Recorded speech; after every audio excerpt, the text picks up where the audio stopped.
guys, welcome to another episode of Snagged Podcast. And you boys, Patrick, you back? Yeah. Where you been? Oh, I've been sick and doing other random stuff. That's it, and skiing trips and everything. Living the dream. But yeah, managed to fish, so we'll talk about that in a minute. It's good. Yeah. All right, guys, fishing reports of trout, and trout, with a few other little things sprinkled in this week. Yourselves, what have you been doing, Patrick? What have you been fishing for? Oh, I went trout fishing up at Bronte. Mm-hmm. So... Where'd you go? How'd you go? Yeah, I've got one pretty good one out near the mouth of the canal. Yeah, you mean one with the road goes over it there? Yeah, it's good. I was up there on the weekend. There was fish jumping in there left, right and centre. Do you think I could catch one? I left one of my mates, Mark, there for about an hour and a half trying to chase these trout. He couldn't get one to save himself.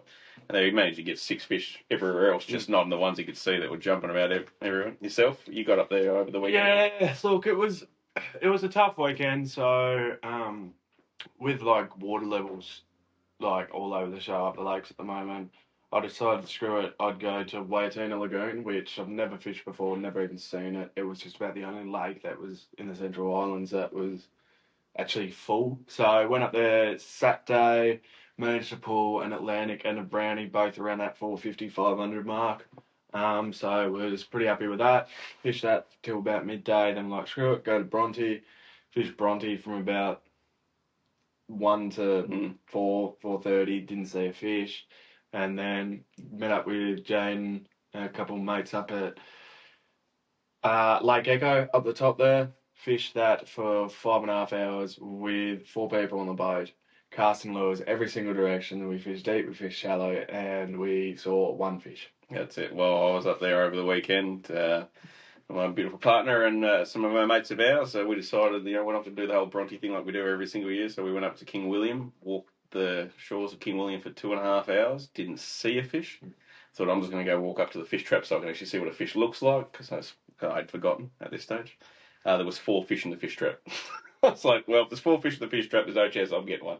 So it's not going to happen. And then we went over to Echo as well, drove right up to the top end of Echo, and fished that for about 2.5 hours from the shore as well. Didn't see a fish. A couple of guys drove past that had been trolling there. They hadn't got anything either. Got back to the accommodation where we were staying, and my mate Mark went in there, got 6 through Bronte, Binnies and Brady's. Landed 6, lost about another 4. And then the day before that, he went up to Pump Pond and got another 2 or 3. It's like some people just have their weekend. So, yeah, I got absolutely towed up by my mates. So, anyway, it is what it is, and that is fishing. That's why they call it fishing, not catching. That's the other thing too, isn't Lake King William, like another lake that's like down 9 metres? It was pretty low. Yeah. It's the most awesome spot to, like, especially when you got, like, obviously where the weir and stuff is, but like if you fish up from it, it's like a big river that sort of goes around. So it's the most picturesque place to fish. It's absolutely spectacular. It looks so fishy, and I've pulled fish out there before, but yeah, there was just not a fish to be seen in there. Well, I just didn't have the skills. Yeah, never actually been there or seen it. So we threw everything at them. Fishing Australia hard bodies, liquid golds, tonics, plastics, didn't matter. Didn't even see something move. The water was that crystal clear. Like you should have been able to spot fish. Yeah, but it's the same thing with Echo. Like, I mean, on Echo, like in some places you can see 3, 4, 5 metres to the bottom. It's like, I can't even see anything. Why am I casting? Like, I can't even see. I can see right to the bottom, and I can't even see a fish. Well, I spoke to a lot of people over the weekend up there that had been fishing it for a couple of days, with Echo and Bronte and Brady's and stuff like that. And apart from a few people doing okay, most people seemed like they were struggling. Yeah. So it almost seems like getting some of those random fish that, you're not sight casting or actually finding them. They just randomly catching them. The trollers did all right in Brady's by the sounds of it. But not great, just okay. Yeah, that's fishing. So bring it on, a bit more heat and a bit more water in the lakes would be nice. Water and beaver. Hydro would be great if you could stop taking the water just so I can catch a fish. That'd be awesome. All right, let's get into some reports. What do we got there? As we just mentioned, Bronte chain still fishing slow, but for those that are persisting in it, they are still managing to get some fish, and the fish that are coming out of Bronte in particular are really good. Saw Mark fill it up a couple that he took out there, and they were orange. Yeah. So that's kind of cool. Yeah. We got plenty of fat... Flatties. We've got plenty of flatties. We got plenty of fat flatties in Northwest Bay. Size is small, but few legal ones amongst them. Well, I sort of threw it off there when I said fatties. No, it's a long weekend. Go, Patrick. the Diana has been hit and miss, but still plenty of good fish coming out. I did see those, particularly that massive one that was obviously out of the farm. We've gotten out of the farm. That was a big fish, so that was pretty cool to us. So well done. Where do we go? Derwent continues to produce some good numbers of fish with the mixed sizes amongst them. The Derwent seems like it's the standout spot at the moment. You're fishing this weekend, I'm going to fish it this weekend, and then there's also got the intra-club comp that's coming up next weekend. That'd be fantastic. It's always a good comp. A few clubs going down, so I might sneak out, see if I can manage to find a fish. Cool. We got Bruni Island, has some nice sized calamari around the outside, smaller jigs working well. Yeah, Adventure Bay always seems to be the spot. Yeah. Montrose Bay fishing very well for sea runners. Now, you were saying you went out to Montrose not that long ago and you get sort of heaps of fish in the water, didn't you? Yeah, I went out during night, see if I could get some nighttime sea runners, and saw heaps of them. Big fat few fish, like right next to the shore. Yeah. Good. Well, at least they know they're there. It is good fun chasing them at night time. It's hard, but it's good fun. Yeah. Another report, mullet, thick as thieves in the Derwent. So I don't know why the mullet decided to come up the Derwent, but they are as thick as thick can be. We got brim fishing well in the Derwent, Montrose area again, yet alone another standout. Yeah, that's it. That's a good spot. I think often when they're schooled up there, they're good fun. Yeah. Northwest Bay again with large schools of brim at the mouth of Northwest Bay River. That's a cracking spot when they're there. They're great fun throwing hard bodies at them just at that mouth. If you get your boat close enough and just throw out there, you absolutely clean up. We got striped trumpeter, still fishing extremely well, out off Eaglehawk Neck, Tasman Island, and the Hiblites. Fantastic. I'm going to jump in there for this last one, Patrick, and steal your thunder. Tamer fishing really well for King George Whiting. I was talking to Damon Sheriff this afternoon, and he said that down around Georgetown's fishing really, really well. So plenty of King George there, which is awesome.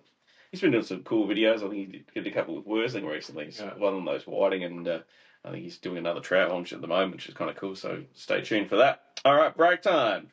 We've got Chris Hills with some nice trout from the Derwent. He smashed them. Awesome work, legend.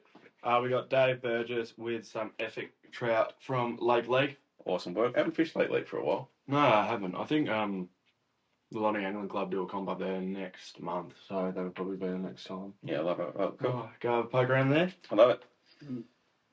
Go, Patrick. Brian Painter. Let's go, Painter. Yeah, Painter. And his young fella getting this stonker out of Brown. No, you've been crook. Your head's not working. Yeah. I'm going to jump in there. Stonker over Brown out of the Diana. Awesome work, man. You got there. It was a huge fish, wasn't it? I think it was massive. They do look cool, those big fish farm fish that came out of there. We catch them in the river. It's epic. I remember back in the days when Snow Range Trout Farm would have a big flood down the Huon. They'd just all wash out there. It'd be nothing to go down there and get 8-pound trout. Literally the exact same with St. Patrick River up north, and you got mountain stream fishery there. Yeah. And it's like, as soon as it floods, there's just everyone there. There's fish all Pink T-tails, it's about all the throwing. Yeah, love it.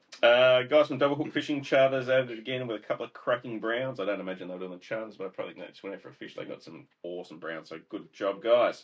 Not a fish from Tasmania, but Nathan Husing with a cracking metre plus cod from, was it Victoria or New South Wales? Victoria, yeah. On his birthday too, so awesome work there, legend. It's always nice to tick one off the bucket list.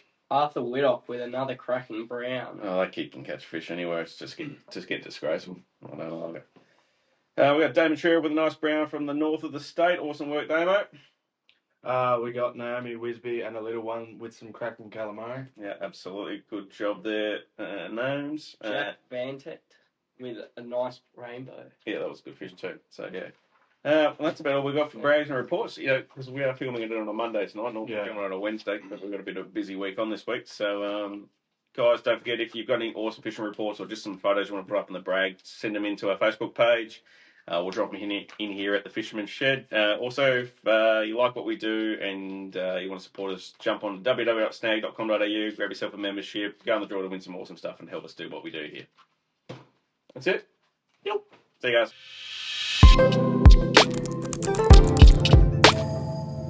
guys.